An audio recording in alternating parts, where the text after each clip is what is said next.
আসসালামু আলাইকুম, সবাই কেমন আছেন? আজ ফ্রি থাকার কারণে, কাজের চাপ কম থাকার কারণে আজ মাছ শিকারের জন্য আসলাম। তো মাছ মারা খুবই একটা মনের একটা অভিরুচি, যে সবার থাকে না। এখানে খুবই ধৈর্য এবং সময়ের প্রয়োজন, যেটা সবাই দিতে পারে না। তো হাজার কাজ থাকলেও মাছ ধরা তাদের নেশা। এরা মাছ ধরতে আসবেই যখন কোনো নদীর আশেপাশে যখন যাওয়া হয়। যদি মাছ নড়তে দেখা যায় তাহলে এই শিকারীদের এই কপালে আর ঘুম নাই, আসবেই। তো সেরকম একটা দিন, কাজের ব্যস্ততা কম, তো তেমন কাজ না থাকায় পর্যাপ্ত পরিমাণে, তো ইনস্ট্যান্টলি যে কাজগুলো ছিল সকালে সেটা কমপ্লিট করে দুপুরে আসলাম মাছ শিকারের জন্য। তো মাছ শিকার করতে আসছি, হ্যাঁ। তো আপনারা সবাই দেখেন মাছ শিকারের যে হাতিয়ারগুলা। এটা হচ্ছে আমার Bangla wheel.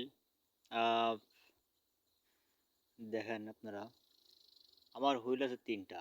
Bangla wheel, wheel না বাংলা হুইল। একটা, দুইটা, তিনটা। আর ওইখানে দেখছেন যে নেট, ওর ভিতরে আমার স্বপ্নের মাছটা রয়েছে।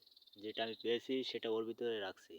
ঠিক আছে, সেটি মোটামুটি একটা সুন্দর একটা, বেশ বড় সড়ো একটা রুই মাছ। তো ভিউয়ার্স, তো যে হুইলগুলো বাজারে পাওয়া যায় সে হুইল না, আমার নিজের হাতে তৈরি বাংলা হুইল, যেটা না দেখলেই নয়। এটা দিয়ে আমি অনেক মাছ শিকার করি এবং অনেক মাছই পাই। তো অনেকে অনেক দামি দামি ব্র্যান্ডের হুইল দিয়ে মাছ মারে, আমি বাংলা হুইল দিয়েই মাছ মারি।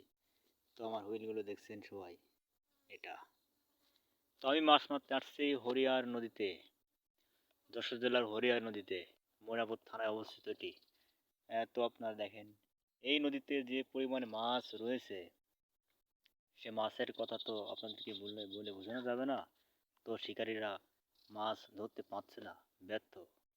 মাছগুলো পানির গভীরে লুকিয়ে আছে, সেটা ধরতে খুবই সময় এবং শ্রম, মেধাও ব্যয় করতে হচ্ছে, অনেক টাকা ইনভেস্টও করতে হচ্ছে। তারপরেও আসলে সম্ভব হচ্ছে না। তো এর ভিতরে আমার মাছের মেডিসিন রাখা ছিল। তো যাই হোক, দেখুন আপনারা, এবং যেসব শিকারী ভাইয়েরা আছেন, মাছ মারতে আগ্রহী, আসতে পারেন আমার যশোর মুরাপুরের হরিয়া নদীতে। এখানে অসম্ভব বড় মাছের সম্ভাবনা রয়েছে, এবং রয়েছে, সাথে আছে তো অবশ্যই। তো প্রায় দিনই মাছ পাই এবং অনেকেই পাচ্ছে, কিন্তু অনেক ধৈর্য থাকতে হবে। যদি আপনাদের ধৈর্য থাকে তাহলে আপনারা আসতে পারেন এবং চেষ্টা করতে পারেন, দেখবেন ইনশাল্লাহ অনেক বড় বড় রুই, মৃগে এগুলো পাবেন। যাই হোক, অনেক কথা হলো, আজকের মতো এখানে শেষ করছি। আল্লাহ হাফেজ।